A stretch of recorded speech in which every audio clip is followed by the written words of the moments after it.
सुप्रभात प्रिय बच्चों।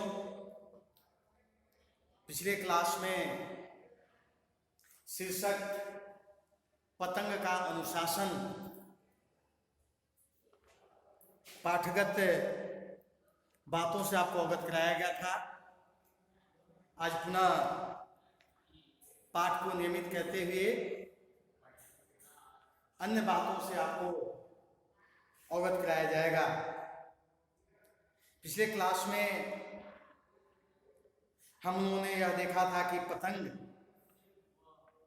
हमारे दैनिक जीवन में अनुशासन का जो रूप है उसको भली भांति नित्य प्रति सिखाता चला जाता है। वास्तव में अनुशासन कोई बंधन नहीं है। बहुत ही पहले अनुच्छेद में एक आदर्श उदाहरण दिया हुआ है। कुछ दिनों के पश्चात यदि पुत्र माँ के पास जाता है, वह उसे अपने अंक में भींच लेती है और वह उसे छोड़ती नहीं है। तो इस प्रकार का जो बंधन है, यह बंधन नहीं कहा जा सकता। या बंधन में भी एक मातृत्व सुख प्राप्त होता है और ऐसी सुख से हमारा जो जीवन है धन्य हो जाता है। कोई भी व्यक्ति अपने माँ के छांव में, आंचल में या अंक में भिजने के पश्चात मुक्त होना नहीं चाहता।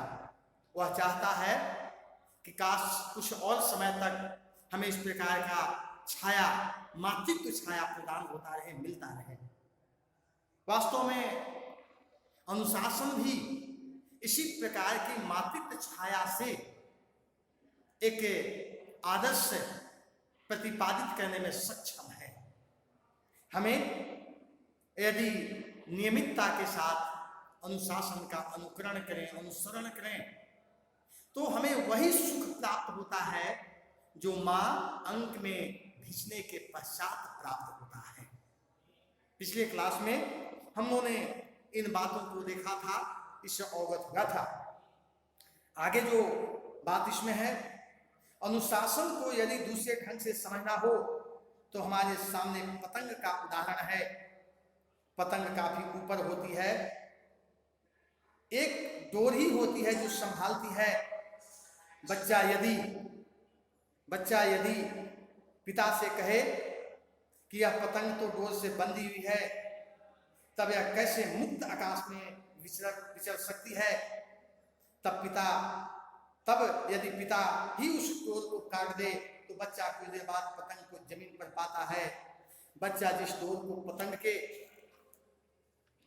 लिए बंधन समझ रहा था, जो पतंग को ऊपर उड़ा रहा था, वही बंधन है अनुशासन। अनुशासन से मानव आधार प्राप्त करता है। हमें इसको थोड़ा अच्छे ढंग से समझना है, क्योंकि यह जो जीवन काल है, इस जीवन काल में अनुशासन का जो मूल्य है वह सबसे उपयोगी है। जो व्यक्ति अनुशासन में नहीं है, जो व्यक्ति अनुशासन को स्वीकार नहीं करता है, अंततः उसका जीवन कष्टदायी बन जाता है। और जब हम पठन पाठन के क्षेत्र में हैं तो एक अनुशासनात्मक जीवन अवश्य होना चाहिए। स्वाभाविक रूप से इसे पतंग के द्वारा लेखक ने बड़े ही अच्छे विचारों के द्वारा हमें समझाने का प्रयास किया है। क्या बताया है? अनुशासन को यदि दूसरे ढंग से समझना हो तो हमारे सामने पतंग का सबसे आदर्श उदाहरण है। पतंग काफी ऊपर होती है, एक डोर ही होती है जो उसे संभालती है। एक साधन है, माध्यम है डोर। उस डोर के द्वारा पतंग को हम नियंत्रित करते हैं, उसको अपने साथ जोड़ करके रखने का हम कार्य करते हैं। यदि वह डोर जो संभालती है, बच्चा यदि पिता से कहे कि वह पतंग तो डोर से बंधी हुई है, तब यह कैसे मुक्त आकाश में विचर सकती है? यह एक स्वाभाविक प्रश्न है कि यदि हमारे साथ उसका एक बंधन है, किस चीज का बंधन? डोर का बंधन। तो वह स्वतंत्र कैसे हुआ, आजाद कैसे हुआ, वह कैसे उन्मुक्त होकर के विचरण कर रहा है? यह बिल्कुल यथार्थ प्रश्न है। क्योंकि किसी को बांध करके हम कहें कि यह उन्मुक्त है, स्वतंत्र है, आजाद है, तब तो यह एक उपयुक्त उत्तर नहीं हुआ स्वाभाविक रूप से। लेकिन दूसरा जो पक्ष है यह देखने लायक है। उसने तो बच्चा कुछ देर बाद पतंग को जमीन पर पाता है, कब? जब डोर उसे काट दिया जाता है तब। अर्थात डोर से ही बंधे रहने के पश्चात उस पतंग का विचरण आकाश में संभव है। यदि उस पतंग के डोर को काट दिया जाए तो बिल्कुल स्वाभाविक है पतंग का अस्तित्व ही समाप्त हो जाएगा। उसकी जो ऊंची उड़ान थी वह समाप्त हो जाएगा। मनुष्य को भी यदि अनुशासन से रहित कर दिया जाए, स्वाभाविक है स्वतंत्र जो उड़ने की प्रवृत्ति है वह वहीं समाप्त हो जाता है। कहने का अभिप्राय बिल्कुल स्पष्ट है कि जिस प्रकार से सबसे ऊंची उड़ान भरने के लिए सार्थक फल कहने वाला वह पतंग तब तक मर्यादित है जब उसके साथ वह डोर बंधा हुआ है। लेकिन जैसे ही डोर से वह कटता है, पतंग का अस्तित्व खत्म हो जाता है और बड़ी शीघ्रता के साथ जमीन पर आकर के गिर जाता है। स्वाभाविक रूप से हमें इसी आदर्श उदाहरण के द्वारा इस बात को समझने का प्रयास करना चाहिए कि यदि हमारी अनुशासनात्मक अगर विधि और तरीका समाप्त हो गई तो हमारा जीवन का जो अस्तित्व है स्वतः समाप्त हो जाएगा। इसलिए इसे हम बंधन समझने का भूल कदापि न करें। जो पतंग को ऊपर उड़ाना था वही बंधन है अनुशासन। अनुशासन से मानव आधार प्राप्त करता है।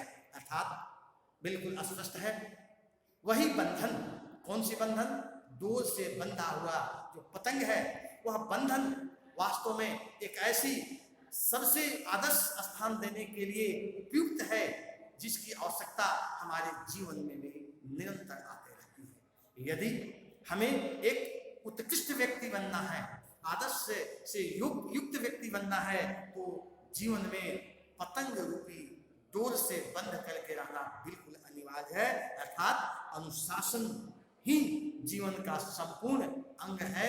इसे हम स्वीकार कर, इसे हम प्राप्त कर, इसे आधार मानकर यदि हम चलते हैं तो जीवन में किसी भी प्रकार का कष्ट नहीं होता और हमारी उड़ान विश्व के सबसे ऊंचे स्थान पर होता है। और इस प्रकार से लोग हमें आदर्श मान करके सम्मान भी देते हैं।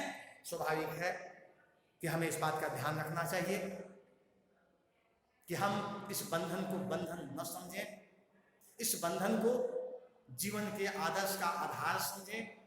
यदि यह आधार हमें प्रगति के लिए, यह आधार हमें संवर्धन के लिए, यह आधार हमें जीवन की मानवीय मूल्यों को सुरक्षित रखने के लिए यदि प्रदान करता है तो सहजता के साथ इसे स्वीकार करना चाहिए और इसे अंगीकार करने में किसी प्रकार का तकलीफ नहीं होना चाहिए।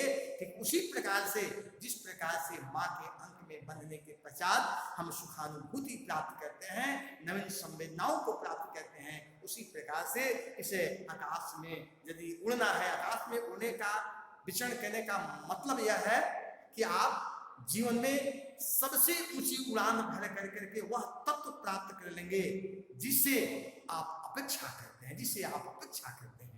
अगर उन अपेक्षाओं पर खरा उतरना है तो अनुशासन रूपी डोर में बंद करके ही हम उसे प्राप्त कर सकते हैं, अन्यथा जमीन पर गिरने का हमेशा संभावना बनी रहेगी। इसलिए इस बात का ध्यान रखना चाहिए कि हम बंद करके ही जीवन में उड़े तो हमारा अस्तित्व बरकरार रहेगा और मानवीय मूल्यों से लोग सम्मानित भी करेंगे। तो आज के लिए इतना ही। अगले क्लास में पुनः पाठगत बातों से आपको अवगत कराया जाएगा। धन्यवाद।